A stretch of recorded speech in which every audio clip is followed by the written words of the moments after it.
Welcome to Leka Eto Speak YouTube channel. Thanks for watching. Please don't forget to subscribe. Lovers all over the world, welcome to our YouTube channel. Nípa update tí à ń fún yín, òun náà ni a tún wá fún update tí a mú wá ní èní báyìí. A mú update olóyè Sunday Igboho àti Tani Olohun wá. A rí pé olóyè Sunday Igboho pé Tani Olohun wọ́n instruct ẹ̀ wípé kó ṣe apology video, kó dúpẹ́ lọ́wọ́ gbogbo àwọn ọmọ Ìlọrin, kó apologize sí wọn, kó bẹ̀ wọ́n, kó bẹ̀ Emir Ìlọrin, kó bẹ̀ gbogbo àwọn ọba tán wà nílẹ̀ Yorùbá pé kán má bínú, ó ní pé kó má bú ẹlẹ́sìn mùsùlùmí kankan mọ́. Ẹ jẹ́ ká gbọ́ kókó ọ̀rọ̀ bí olóyè Sunday Igboho bí wọ́n ṣe bá Tani Olohun sọ̀rọ̀, and then update eléyìí tó tún ṣe ẹlẹ́ẹ̀kejì nípa bí ọwọ́ ṣìnkún agbófinró bó ṣe tẹ àwọn ológun owó, àwọn tí wọ́n ń sáré ọ̀la lójijì, bí ọwọ́ ṣìnkún agbófinró bó ṣe tẹ̀ wọ́n, gbogbo àwọn àlàyé tí wọ́n ṣe lẹ́kùnrẹ́rẹ́ bí wọ́n ṣe bẹ̀rẹ̀ sí ní ṣiṣẹ́ láabi, wọ́n tú ọ̀pọ̀lọpọ̀ àṣírí gbogbo àwọn tí wọ́n jọ ń ṣiṣẹ́. A dúpẹ́ lọ́wọ́ iléeṣẹ́ ọlọ́pàá Ọ̀yọ́ State Command, wọ́n gbìyànjú because tírú àwọn eléyìí tí wọ́n bá ń gbé àwùjọ kò sígbà tí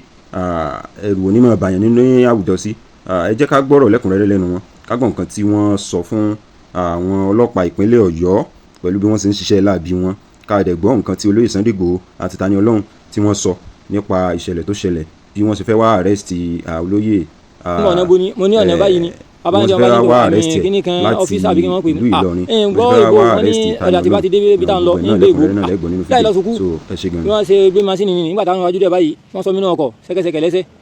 káfíńdé yọ. ogun àgbàtẹ́ fẹ́ ṣe ló gbé yín débi báyìí. òun ló gbé mi dé báyìí o. tí lọ́dọ̀ náà kó tí ṣèṣì lélẹ́yìí jẹ́ ó ṣèṣì ni o irú eléyìí ò ní wáyé mọ́ o tọ́ba tó ṣẹlẹ̀ báyìí kò sí kẹ̀kẹ́ mọ́ àtàmọ́tẹ́ láì lè kedere ni o. The 10 suspects here were arrested on the 1st of August 2026 to allegedly to have been in possession of unlawful possession of. They were arrested at different locations within Oyo State. Some were arrested in Iseyin, while others were arrested at Shaki. Nurudeen àáfàá ni ṣùgbọ́n mo ti padà di àgbẹ̀ padà láti bí ọdún méjì mò ń dáko mò ń sàn ọdún mo ti wá pẹ̀rẹ̀. ẹ wá lẹ́ẹ̀ fẹ́ lówó.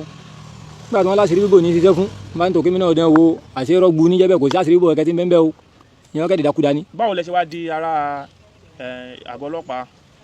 mo rí yẹsà mo rí kọ ọ́fíìsà mọ́nítọ́rì ìyẹn kó dàkọ̀ bí ó kọ wá wọ́n láwọn gba nọ́mbà mi lọ́wọ́ ẹnìkan pé àwọn fẹ́ bẹ̀ mí ní iṣẹ́ kan wọ́n ní irú iṣẹ́ wo ni ìṣùmọ̀ ẹni tí ń sọ̀rọ̀ wọ́n bá ní pé látọ̀yọ́ ni pé láti Ìbàdàn ṣe ti pé bàtà wọn ti wà lọ́yọ̀ báyìí pé àwọn ra epo pé ṣùgbọ́n ilé epo yẹn ń dà àwọn láàmú kankan kí làwọn lè ṣe sí tí kò fi ní máa da àwọn láàmú mọ́. wọ́n ní wáyà ká ṣe ètùtù àwọn àgbà èmi kàn sọ bẹ́ẹ̀ fún wọn jọ ni wọ́n bá sẹ́ndì wọ́n nílò ní ká wá mú wá mo ní ẹ fún mi ní 15,000 nígbà tí wọ́n ṣe wọ́n lẹ́ 15,000 nígbà tí wọ́n sì ṣe tán ní àwọn ti náwó àwọn ọ̀lágbára lé ní wípé 10,000 làwọn ò rí mo sì ní kò sí wàhálà wọ́n sẹ́ndì rẹ̀ wọ́n á wò pé ẹni tí ọmọ mi rí ti rí tó sẹ́ndì 10,000 sí mi èmi sì ń bẹnu okúnjọ́ ni wọ́n bá ní ọ̀dà tó bá di aago 2:00 láàárọ̀ ìsẹ́yìn mo ń gbé sẹ́yìn mo wà ẹ máa bọ̀ wá wọ́n níbo làwọn ti bá mi mo ní pàdé lọ́jọ́ ọba nísẹ́yìn nígbà tí ìsìn ní kíní kan bá nígbà tí ilé mọ́tò ń pè mí gbòtò àwọn ti dé sẹ́yìn bá lọ pàdé wọn lọ́jà nígbà tí ń de ọjà wọ́n ní ọ̀nà bo ni mo ní ọ̀nà báyìí ni abáyé wọn bá ní tó àmì kíní kan ọ́fíìsì àbí kí wọ́n pè mí ń gbọ́ ìbò wọ́n ní ọ̀dà tí bá ti dé ibi tá à ń lọ ń gbé ìbò láì lọ sùkú bí wọ́n ṣe gbé masínì nìyí nígbà táwọn wájú dẹ̀ báyìí wọ́n sọ mí náà ọkọ̀ ṣẹ́kẹ́ṣẹkẹ̀ lẹ́sẹ̀ káfíńdé yọ. ogun àgbàtẹ́ fẹ́ ṣe ló gbé yín débi báyìí. òun ló gbé mi dé báyìí o. tí lọ́dọ̀ náà kó tí ṣèṣì lélẹ́yìí jẹ́ ó ṣèṣì ni o irú eléyìí ò ní wáyé mọ́ o tọ́ba tó ṣẹlẹ̀ báyìí kò sí kẹ̀kẹ́ mọ́ àtàmọ́tẹ́ láì lè kedere ni o. Ismail Abdullahi. yàrá àgọ́ ọlọ́pàá. Nurudeen Abdulgani ni wọ́n mú òun ló mú wọn wá sọ́dọ̀ mi nígbà tó ní wọ́n béèrè pé ta ni òun túmọ̀ tí máa ń lo ẹ̀yà ara èèyàn. ẹ̀yà ara èèyàn wo lẹ́yìn ti lò. ẹran. bẹ́ẹ̀ ni. kí ni oògùn kí wá ní báyìí. oògùn àwúre ni. ibo lẹ ti ń rí ara èèyàn tẹ́ ń lò tẹ́ fi ń po gbogbo ẹ̀ papọ̀. lọ́dọ̀ Sulaiman ni mo ti máa ń rí. ibo nìyẹn ń gbé. ní Ṣakí. èló lẹ máa ń rà á. a máa ń ra iye tá a bá ti fẹ́ rà la máa ń rà bóyá bíi 20, 30. kí ló gbé yín débi àti pé alákọ̀ọ́kọ́ kí lórúkọ yín. Abiola Anasio. ẹ máa tó bí ọmọ ọdún mélòó. Bí 46 years. wọ́n ní ọwọ́ yín ni wọ́n ti bá àwọn ẹ̀yà ara èèyàn.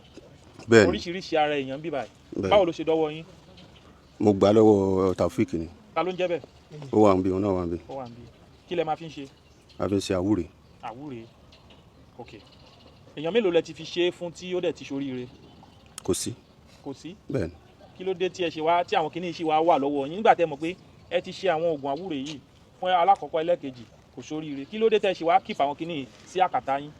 tẹ́lẹ̀ tí wọ́n fi ń ṣiṣẹ́ yìí tẹ́ ló ń wá ara èèyàn káàkiri. èyí tó ti mú wá fún mi náà ni mi lò tán ni mo fi ló wà nílé. ṣe pẹ̀lẹ́pẹ̀lẹ́ ìjọ ọmọ fọlọ́ọ̀bẹ̀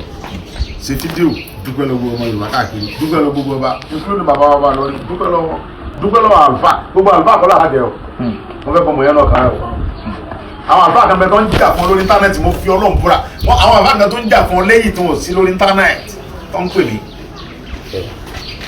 àwọn ti wọ́n àwọn ọmọ àwọn pé wọ́n kílẹ̀ fẹ́ wọn fi ìjà ẹ̀sìn dáwà lálẹ́ fún kò dẹ́ ṣe gbọ́ ọmọ Ìlọrin. kí ṣe gbogbo ọmọ Ìlọrin ló mẹ́jà kódà gan 80% àwọn ọmọ Ìlọrin wọn mọ̀ sí tó wá sí fún ẹ dúpẹ́ lọ gbogbo ọ̀pọ̀lọpọ̀ àwọn ọmọ Ìlọrin àtàlùfáà lọ tó dúpẹ́ kó fọlọ́ múra èmi ń parọ́ nǹkan tí ò bá ṣẹlẹ̀ o lọ́ọ́ bá mi sọ̀rọ̀ wàhálà kódà àfàlà bíbù fẹ́rẹ̀ rẹ̀ wà láìtàlá èmi ò kẹ́lẹ́ gbogbo ẹ̀kọ́ ni màá sọ fún ẹ mọ́ bu àwọn àlùfáà yìí mọ́ bu ọba Ìlọrin mọ́ fọ́lẹ̀ gbogbo ẹ ti lọ báyìí àwọn náà ò ní ta sí gbogbo kí ayé ẹ tó bá ta sí ẹni kọ́ ta sí ìyẹn ò dìjà bẹ́ẹ̀ bá bú bàbá mi lẹ́sìn